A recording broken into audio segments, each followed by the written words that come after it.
حضرت سیدنا ابو بکر صدیق رضی اللہ تعالی عنہ چاہت ظاہر کرتے ہیں اللہ کے محبوب، اپنی تمنا اور اپنی حسرت ظاہر کرتے ہیں، اپنی پسندیدہ چیز کا اعلان کرتے ہیں۔ اللہ کے محبوب، زندگی میں اگر کوئی پسندیدہ مشغلہ ہے اور میں اپنی زندگی میں اگر کسی چیز کو سب سے زیادہ محبوب سمجھتا اور جانتا ہوں، وہ یہ اللہ کے محبوب النظر الی وجہک، محبوب نگاہ ابو بکر کی ہو اور چہرہ آپ کا وضحا والا ہو۔ اللہ تبارک و تعالیٰ نے ماحول پر رحمت فرمایا۔ آج ہمارے شور میں کوئی نہیں ہے، ایک محبت کرنے والا، جان دینے والا، فدائیت کے جذبوں سے سرشار حضرت سیدنا ابو بکر صدیق رضی اللہ تعالیٰ عنہ، اور ایک اکیلے کائنات کی وہ عظیم امانت ہے، کائنات کا وہ عظیم خزانہ ہے، ایک وہ قرآن ہے جو میں اور آپ الف لام میم ادھر سے شروع کرتے ہیں، الحمدللہ رب العالمین، الف سے لے کر والناس کی سین پہ جا کر ختم ہونے والا قرآن ہے، اور ایک وہ قرآن ہے، ایک وہ قرآن ہے جو مجسم قرآن ہے، جن کے قلب اطہر پہ اللہ نے اپنی لارے کتاب کو اتارا۔ وہ رسول اللہ صلی اللہ علیہ وسلم کی ذات بابرکات ام المؤمنین حضرت عائشہ صدیقہ رضی اللہ تعالیٰ عنہ سے سوال ہوا کہ حضور کا خلق کیا ہے، تو فرمایا کانا خلقہ القرآن، حضور کی عظمت یہ، حضور کا تعارف یہ، حضور ہے کیا، تعریف یہ کر دی، تعارف یہ کر دیا، پہچان یہ کروائی، پہچان یہ کروائی کہ وہ تو اگر کسی نے عملی شکل میں قرآن کو دیکھنا ہے، حرفوں میں نہیں، یا میں اور آپ قرآن پڑھتے ہیں سورتوں کی شکل میں، سپاروں کی شکل میں، قرآن کریم رکوعات کی شکل میں، مضامین کی شکل میں، آیات کی شکل میں، جملوں کی شکل میں، زبر زیر کی صورت میں، لیکن حضرت سیدنا ابو بکر صدیق رضی اللہ تعالیٰ عنہ کی عظمت یہ ہے، وہ تو اس قرآن کا مطالعہ کرنے جا رہے ہیں، کائنات کی اس عظیم امانت کو اللہ ان کی گود میں بھیج رہا ہے۔ حضرت امیر شریعت سید عطا اللہ شاہ بخاری رحمت اللہ علیہ جملہ نقل کرتے ہیں، خطابت کا ایک انداز ہے، فصاحت کی ایک انتہا ہے، اور عاشق معشوق محب اور محبوب کی محبت اور اس کی خلوت کی ایک تصویر کھینچنے کے لیے ایک ایسی دل نشین تعبیر ہے۔ فرمایا لگتا یہ ہے آج کا رسول میں کائنات کی اس عظیم امانت، اولین و آخرین کے امام محمد رسول اللہ صلی اللہ علیہ وسلم کی صورت میں کائنات کی یہ عظیم امانت جب حضرت ابو بکر کی گود میں آتی ہے، اور 3 دن اور 3 راتوں تک مسلسل حضرت ابو بکر صدیق رضی اللہ تعالیٰ عنہ اس وحی کی امانت کو، بار وحی کو،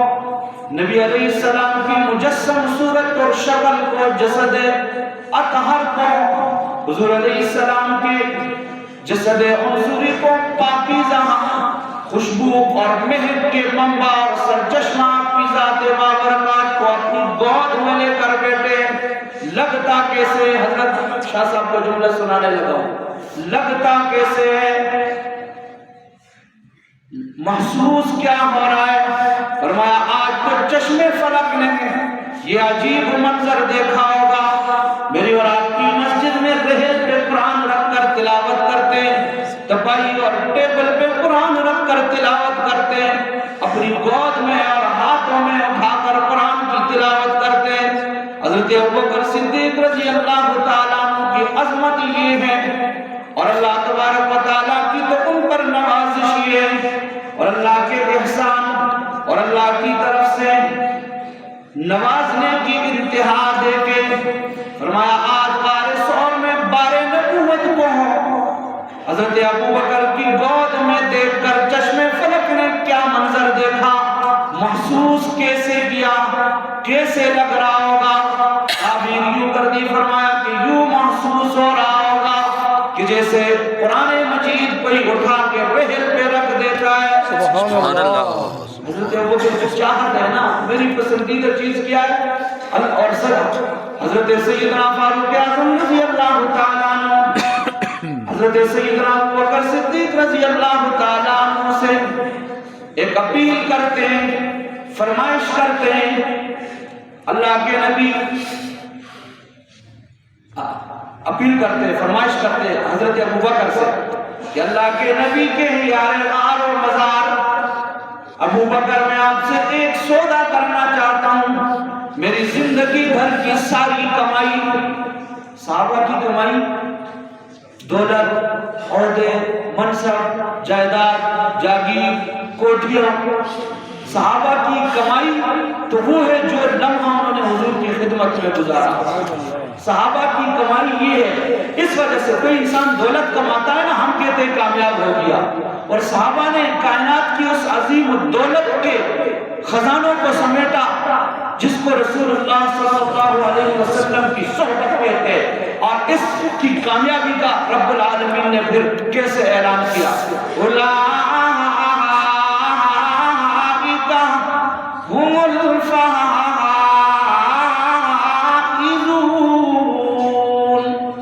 کسی نے کاروبار شروع کیا اور چل گیا، دولت کے انبار لگنے لگے، ہم کہتے ہیں کامیاب ہو گیا۔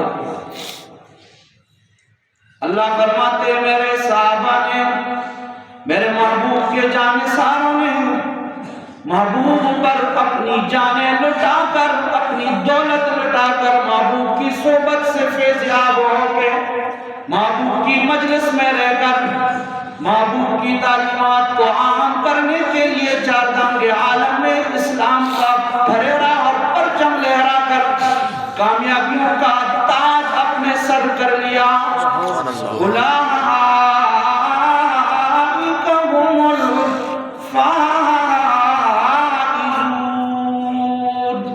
رب العالمین عرش بری سے صحابہ کی کامیابیوں کا اعلان کرتے ہوئے نظر آتے ہیں۔ حضرت ابوبکر صدیق رضی اللہ تعالیٰ عنہ سے سودا ہو رہا ہے، ڈیمانڈ کی جا رہی ہے۔ ایک فرمائش ہے، حضرت عمر فرماتے ہیں میرے بھائی، اللہ کے محبوب کے جانثار، ایک سودا میرے ساتھ کر دے۔ کیا سودا ہے؟ تو فرمایا کہ ساری زندگی کی عمر کی جو کمائی ہے نا، عمر کی کمائی بھی کوئی تھوڑی نہیں ہے، عمر کی کمائی بھی کوئی چھوٹی نہیں ہے۔ حضرت عمر عرض کرتے ہیں ابوبکر سے، اللہ کے محبوب کے جانثار، ہمارے بھائی ابوبکر، اگر آپ مجھ سے ایک سودا کر لے کہ میری عمر کی ساری زندگی کی ساری کمائی، ساری محنت، سارا جہاد، ساری نمازیں اور اللہ کے محبوب پر فدائیت کے سارے جذبے اور سارے احساسات وہ میں آپ کو ہدیہ کر دوں، اور آپ اس کے بدلے میں مجھے صرف اپنے ان 3 دنوں کی کمائی مجھے دے دے جو صرف غار میں رہ کر آپ نے حضور کی خدمت کا فریضہ سر انجام دیا۔ شان ہے نا، شان۔ النظر الی وجہک محبوب، ایک بات عرض کرنے لگا ہوں، غار میں پہلے کون داخل ہوئے؟ حضرت سیدنا ابوبکر صدیق رضی اللہ تعالیٰ عنہ پہلے داخل ہوئے، اور حضور ویسے ادب کا اور احترام کا تقاضا کیا ہوتا ہے کہ مخدوم پہلے اور خادم بعد میں، یہاں غار میں نا حضرت ابوبکر صدیق رضی اللہ تعالیٰ عنہ جو پہلے داخل ہوئے، اللہ تبارک و تعالیٰ نے دنیا والوں کو ایک بات سمجھائی کہ غار میں جیسے ابوبکر پہلے داخل ہوئے اور حضور، اللہ تبارک و تعالیٰ نے یہ بات سمجھائی کہ جو رسول اللہ صلی اللہ علیہ وسلم کی ذات بابرکات تک پہنچنا چاہتا ہے پہلے ابو بکر کے قدموں میں آئے گا، پھر حضور سے کے دامن سے وابستہ ہوگا۔ جب تک ابو بکر کے قدموں میں نہیں آئے گا حضور کے دامن سے وابستگی نصیب نہیں ہوگی۔ چاہت کیا ہے، میری پسندیدہ چیز کیا ہے، زندگی کی اپنی تمنا اور حسرتوں کی انتہا کیا ہے اللہ کے محبوب، وہ یہ کہ النظر الی وجہک، سامنے نہ ڈنگ مارا، اور یہ حضور علیہ السلام نے اپنا سر مبارک حضرت ابوبکر کی گود میں رکھا ہے۔ یہ تو براہ راست ابوبکر صدیق ہے، ٹھیک ہو گیا، اور براہ راست حضور کا والضحیٰ والا چہرہ ہے، اس کے ادب اور احترام کی کیا انتہا ہے۔ یہ تو بہت بڑی بات ہے۔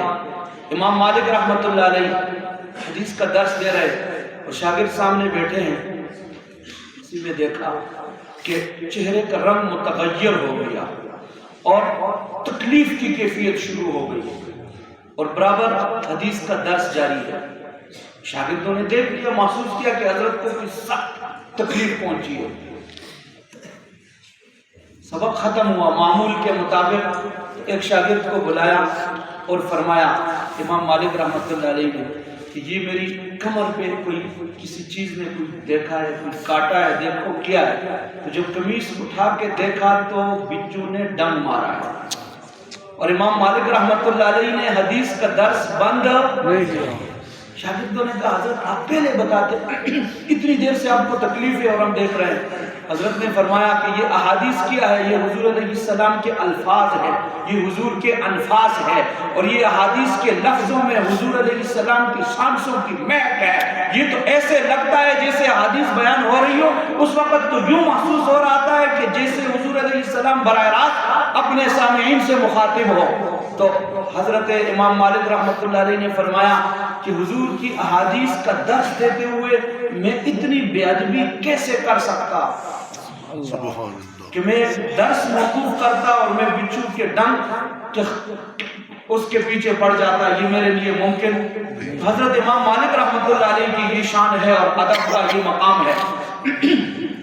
تو حضرت سیدنا ابوبکر صدیق رضی اللہ تعالیٰ عنہ نے کیسا احترام کیا اور ادب کے تقاضوں کو کیسا پورا کیا، اور پھر اللہ نے ان کو کیسا صلہ دیا ہے۔ اس صلے کی بات کرتے ہیں۔ میں اور آپ روتے ہیں، کائنات میں کوئی بھی روتا ہے، کسی کو کوئی صدمہ اور تکلیف پہنچتی ہے، کوئی مصیبت کی خبر سنتا ہے، اور کوئی جسمانی تکلیف میں اذیت میں مبتلا ہوتا ہے، کوئی کسی کے دنیا سے چلے جانے کی خبر سنتا ہے، اپنے لاڈلے اور اپنے ماں باپ یا کسی صدمے کی خبر پہنچنے پر ہماری آنکھیں بھی آنسوں کی برسات جاری کر دیتی ہے۔ کائنات میں کوئی بھی رونے والا آتا ہے تو اس کے آنسوں کو پونچھنے والا، صاف کرنے والا کیا ہے؟ میرے اور آپ کے آنسو یہ تو ردی کی ٹوکری میں جا کے گرتے ہیں، اور زیادہ سے زیادہ کوئی ٹشو جا کے اس کو صاف کرتا ہے، بہت زیادہ کوئی خوش نصیب ہوگا اس کے آنسوں کو صاف کرنے والی اس کی ماں محبتوں کی مامتا انتہا کرتے ہوئے اپنی آنچل سے صاف کر دیتی ہے۔ لیکن حضرت ابوبکر صدیق رضی اللہ تعالیٰ عنہ، یہ آپ کی عظمت ہے کائنات میں۔ حدیث شریف میں یہ آتا ہے کہ آنسو کی، ویسے ایک مسلمان کے آنسو کی کیا قدر و قیمت ہے، اس پر ایک زندگی میں نا اللہ کے خوف سے آنسو کا ایک قطرہ جو مکھی کے سر کے برابر ہو،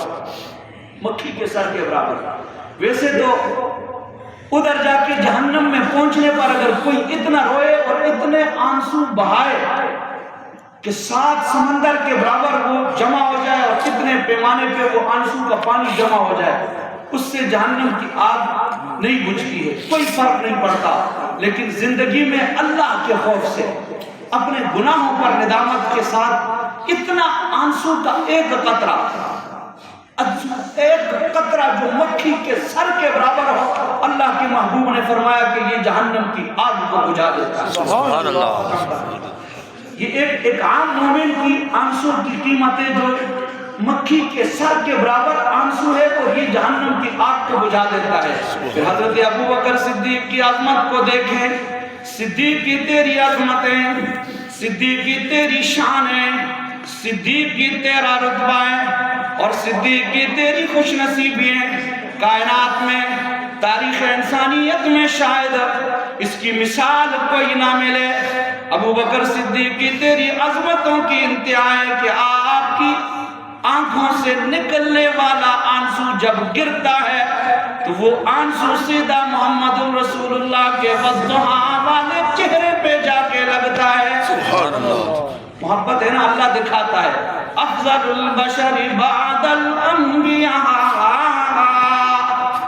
اللہ تعالیٰ اس افضلیت کو ثابت کرتا ہے، یہ افضلیت ہے، یہ مقام افضلیت ہے۔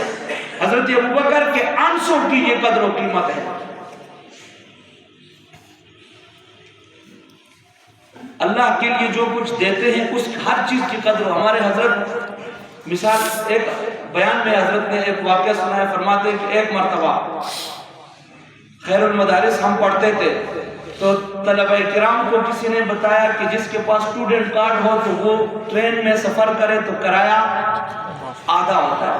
تو طالب علموں نے اس کے لیے کوئی بھاگ دوڑ شروع کی کہ دور جانا ہے، چلے کرایہ آدھا ہو۔ تو حضرت فرماتے ہیں کہ ہمارے استاد حضرت مولانا محمد شریف کشمیری صاحب رحمۃ اللہ علیہ، جو حضرت استاد المحدثین حضرت مولانا سلیم اللہ خان صاحب رحمۃ اللہ علیہ کے بھی استاد تھے، حضرت فرماتے ہیں کہ انہوں نے ہمیں جمع کیا سارے طالب علموں کو اور فرمایا بات سنو، یہ کرایہ آدھا کرانے کے چکر میں مت پڑا، یہ تو کرایہ ہے نا، یہ تو پیسے ہیں۔ فرماتے ہیں کہ حضرت نے وہاں ایک حدیث پڑھی اور پھر ہمیں سمجھایا کہ مجاہد یا کوئی بھی اللہ کے راستے میں جانے والا جو ہوتا ہے نا، اس کے گھوڑے کی جو لید ہے، جس گدھے پہ گھوڑے پہ سواری پہ سوار ہو کے اللہ کے راستے میں جانے والا سفر کرتا ہے، اس کی لید کو بھی میدان محشر میں تولا جائے گا اور اس کی قیمت ادا کی جائے گی۔ سبحان اللہ، اتنی چھوٹی چھوٹی چیزوں کی اللہ کے ہاں قیمت ہے۔ پھر حضرت ابوبکر صدیق رضی اللہ تعالیٰ عنہ کے آنسوں کی کتنی قیمت ہے، اللہ نے نوازا کیسے، اور اس آنسو سے جو محمد عربی کے والضحیٰ والے چہرے نے جس آنسو کو اپنے پاکیزہ اور مبارک اور معطر اور مہک آمیز اپنے جسم اطہر میں آپ علیہ السلام کے روح اطہر نے جس کو جذب کر لیا، اس آنسو کی قدر و قیمت کیا ہے۔ اللہ تبارک و تعالیٰ نے دنیا والوں کو بتانا تھا کہ ابوبکر صدیق رضی اللہ تعالیٰ عنہ کی باقی شخصیت تو اپنی جگہ، صرف ابوبکر صدیق رضی اللہ تعالیٰ عنہ کے آنسو کی جو قدر و قیمت ہے نا، وہ یہ ہے کہ اس آنسو کو اللہ تبارک و تعالیٰ نے محمد رسول اللہ کے والضحیٰ والے چہرے کا مکین بنا دیا ہے۔ یہ شان ہے، جو اللہ کے لیے کچھ کرتے ہیں نا پھر اللہ تبارک و تعالیٰ نوازتا ہے۔ یہ تو نوازنے کا ایک انداز ہے۔ ابوبکر صدیق کی عظمت کیا ہے، شان کیا ہے، اس کو بیان کرنے کے لیے بہت وقت چاہیے، اور عنوان ایسا ہے کہ جو تیسرا جمعہ ہے اور بات میں یہ سمجھتا ہوں کہ اگلے جمعے کو چلو، لیکن ابھی بھی جو بات میں نے آپ کے سامنے شروع کی تھی مکمل نہیں ہو سکی، انشاءاللہ اگلے جمعے زندگی رہی تو اس پر بات ہوگی۔ وآخر دعوانا